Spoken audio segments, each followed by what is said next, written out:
அவரை பற்றி நான் இப்படி ஒரு சூழ்நிலையில் பேசுவேன்னு நான் கொஞ்சம் கூட எதிர்பார்க்கவே இல்லை. எனக்கு இந்த நிமிஷம் வரலும் கூட நம்பிக்கையே இல்லை. இது ரொம்ப வலிக்குது, ரொம்ப வேதனையாக இருக்குது. போன வருஷம் வரலும் என் பிறந்த நாளுக்கு அவர் என்னை வாழ்த்தினார். ஜூலை 6 நான் மறந்துட்டேன்னா கூட அவர் மறக்கவே மாட்டார். காலையில் ஃபர்ஸ்ட் ஃபோன் அவர்கிட்ட தான் வரும். அவங்க மகன் மேலே அவ்வளோ ஆசை அவருக்கு. ஆனால் நிறைய மனசுக்குள்ளறையே அழுத்தத்தை வச்சுக்கிட்டாருங்க. அவரோட மன அழுத்தம் தான், அவரோட மன அழுத்தம் தான் சார். அப்படி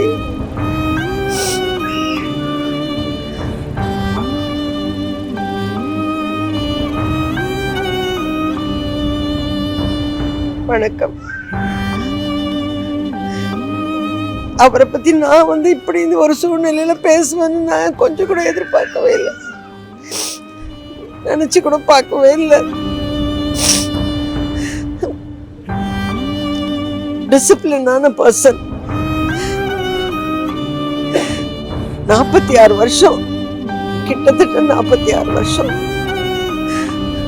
முதல் படத்தில் அவர் கூட கதாநாயகியை நடித்ததுலேருந்து ஒரு 10 நாளைக்கு முன்னாடி பேசுகிற வரலுமே என்கிட்ட எல்லாருமே சொல்லுவார், பேசுவார். ரொம்ப டிசிப்ளினானவர். எல்லாமே பிளானிங்கோடு தான் பண்ணுவார். அது எப்படி இது மட்டும் அவருக்கு தெரியாமல் போச்சுன்னு தான் தெரியல.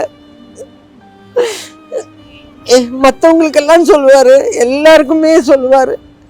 அப்படிப்பட்டவர் அவருக்கு இப்படி இருக்கும், இப்படி நடக்குங்கிறத எப்படி அவர் தெரிஞ்சுக்காம போனார், சொல்லாமல் போனாருங்கிறதே தான் காலையிலேருந்து எனக்கு மனசே ஆறல.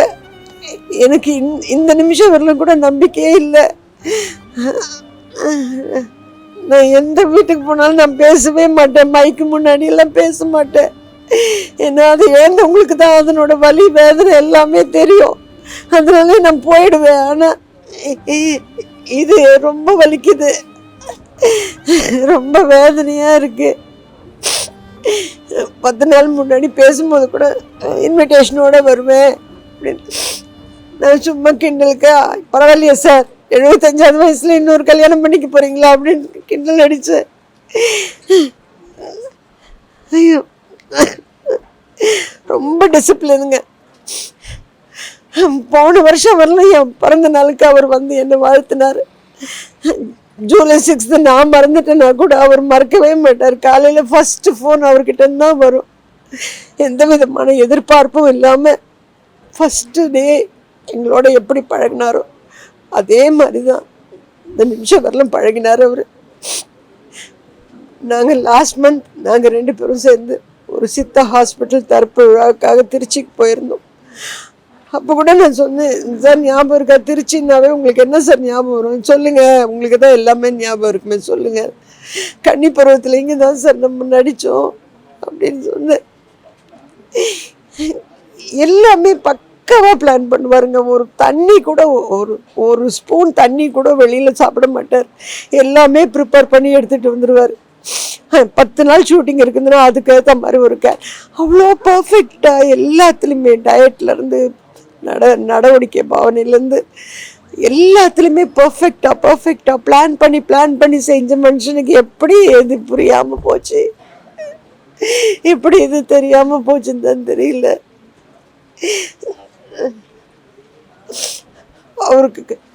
அவரோட மனசில் எப்பவுமே சொல்வார், என் தம்பி ரூபனும் என் பிள்ளையும் ஒன்றுமே தெரியல, இன்னுமும் அவனுங்க ஒன்றுமே தெரிஞ்சுக்க மாட்டேன்றானுங்க, உலகத்தை பற்றி அவனுங்களுக்கு தெரியல வடிவு.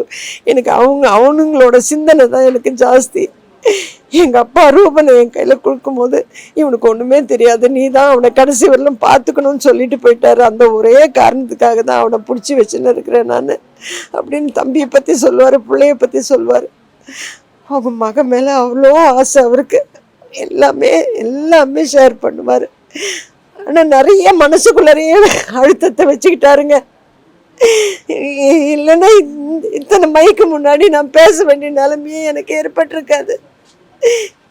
எல்லா வேதனையும் அவர் மனசுக்குள்ளறையே வச்சுக்கிட்டாரு. அவரோட மன அழுத்தம் தான். அதர்வைஸ் அவருடைய பக்கா ஜென்டில்மேன், அவ்வளோ பர்ஃபெக்டான மனுஷன். அவருக்கு இப்படியெல்லாம் சடனாக வர்றதெல்லாம் தெரியல. ஆனால் ஒன்றே ஒன்று, அவர் ரொம்ப நல்லவர் அப்படிங்கிறது அவருடைய இதில் தான் தெரியுது. யாருக்கும் எந்த தொல்லையும் கொடுக்காம டக்குன்னு முடிச்சுக்கிட்டாரு. ஆனால் இத்தனை பேர் நம்மெல்லாம் இப்படியெல்லாம் நிற்போன்னு அவர் கொஞ்சம் கூட எதிர்பார்த்துருக்க மாட்டார். நிறைய சாதிக்கணும்னு நினச்சவர். சினிமாவில் அவருக்கு அவர் எதிர்பார்த்தது கிடைக்கலங்கிறது ஒரு பக்கம் அவருக்கு மனசில் வேதனை இருந்துகிட்டே இருந்தது. இருந்தாலும் அதை விட பிரமாதமாக நிறைய விஷயங்கள் அவர் சாதிச்சிட்டார். அவரோட இழப்பு அவங்க தம்பியும் அந்த பிள்ளைய எப்படி பார்த்துக்க போகிறாங்க, எப்படி இந்த வலியை தாங்க போகிறாங்கன்னு தெரியல. ஏன்னா அவங்களுக்கு உலகமே தெரியலன்னு தான் அவர் வேதனைப்படுவார். தெரியல எப்படி தாங்க போகிறாங்க. நம்பிக்கையே வரலைங்க, நம்பிக்கையே வரல. ஆகஸ்ட்லேயோ செப்டம்பர்லேயோ கல்யாணம் வச்சுருக்கேன் குழந்தைக்குன்னு சொன்னவர் எப்படின்னு தெரியல. ஜூன்னா அதோ 6 நிச்சயதார்த்தமா 27. நீங்கள்லாம் இப்படி நின்னதுக்கு அவர் உண்மையிலே அவரோட ஆத்மா ரொம்ப சந்தோஷப்படும், உண்மையிலே சந்தோஷப்படும். ரொம்ப நன்றிங்க. அவர் சார்பாக உங்கள் எல்லாருக்கிட்டையும் நான் நன்றி தெரிவிச்சுக்கிறேன். நன்றி. வணக்கம்ங்க. நான் ராஜேஷ் சாரோடைய மகன். எங்கள் அப்பா இன்னைக்கு காலையில் காலமாயிட்டார். ரொம்ப கஷ்டமாக இருக்குது. இது வரைக்கும் எனக்கு வாழ்க்கையில் எல்லா வகையிலையும் ஒரு மாடல் சப்போர்ட்டாக, ஒரு துணையாக எனக்கு இருந்தார். எனக்கு எல்லா நல்லது கெட்டதுலேயும் என் கூட இருந்தார். எப்போவுமே நான் லைஃப்பில் சில விஷயங்கள் தடுமாறும் போது எனக்காக பக்கத்தில் இருந்து நீ நல்லா வருவடா, நல்லா வாழ்க்கையில் ஜெயிப்படான்னு எனக்கு எப்போவுமே அவ்வளோ சப்போர்ட் இருந்தார். எங்கள் அம்மா போன பிறகு எனக்கு எங்கள் அப்பா தான் முழு சப்போர்ட்டுமே, மொத்தமாக எல்லாமே அவர் தான். ஆனால் அவருடைய முதல் ஆசை நான் என்னது படத்தில் நடித்து பெரிய ஹீரோ ஆகணும்னு என் படத்தையும் பார்த்துட்டு ரொம்ப பாராட்டினார். அது நல்லா வருவடா, நீ நல்லா வருவடான்னு சொன்னார். ஆனால் அதை முழுமையாக எதையும் பார்க்குறதுக்கு அவர் கொடுத்து வைக்கல. இதுக்கு மேலே அப்பாவுடைய வழிகளை, அவர் நடைமுறைகளை பின்பற்றி கண்டிப்பாக அவருடைய ஆசையை நான் நிறைவேற்றி கண்டிப்பாக நான் வாழ்க்கையில் ஜெயிக்கணும் அப்படின்னு ஆசைப்பட்றேன். அப்பா கரெக்டாக சினிமா ஃபேமிலி ரெண்டுத்தையுமே நல்லபடியாக பேலன்ஸ் பண்ணார். அவருக்கு என்னென்னா சினிமாக்களுக்கு எல்லா விஷயமும் எல்லாம் இது பண்ணமோ அதை என்னென்னா ஃபேமிலிக்கிட்ட நிறைய விஷயங்கள் அவ்வளோ அவர் அப்பா அவ்வளோ ஃபேமிலிக்கிட்ட டச் கிடையாது. ஆனால் சினிமாக்காரங்கிட்ட மட்டும் நல்லா பழகுவார், எல்லாருடைய அன்பையும் சம்பாரிச்சார். நல்லபடியான வாழ்க்கை. நேற்று காலை கூட என்னுடைய வாழ்க்கையை பற்றி தான் ரொம்ப பேசிக்கிட்டு இருந்தார். அங்கே உன் படம் நல்லா வரணும், இது பண்ணணும், என்னுடைய திருமணத்தை முடிக்கணும், அடுத்த வாரம் என்னோட நிச்சயதார்த்தம் நடக்கிறதா இருந்துச்சு, அதை தான் பற்றி தான் இன்னைக்கு காலைல வரைக்கும் பேசிகிட்டு இருந்தார். என்னுடைய ட்ரெஸ் எல்லாம் பேசி பார்த்துட்டு இருந்தார். கண்டிப்பாக உனக்கு ஒரு நல்ல விஷயத்தை அமைச்சு கொடுத்துட்டு தாண்டா இந்த உலகத்தை விட்டு நான் போவேன்னு சொல்லிட்டு இருந்தார். கடவுள் அப்பா போயிட்டாங்க.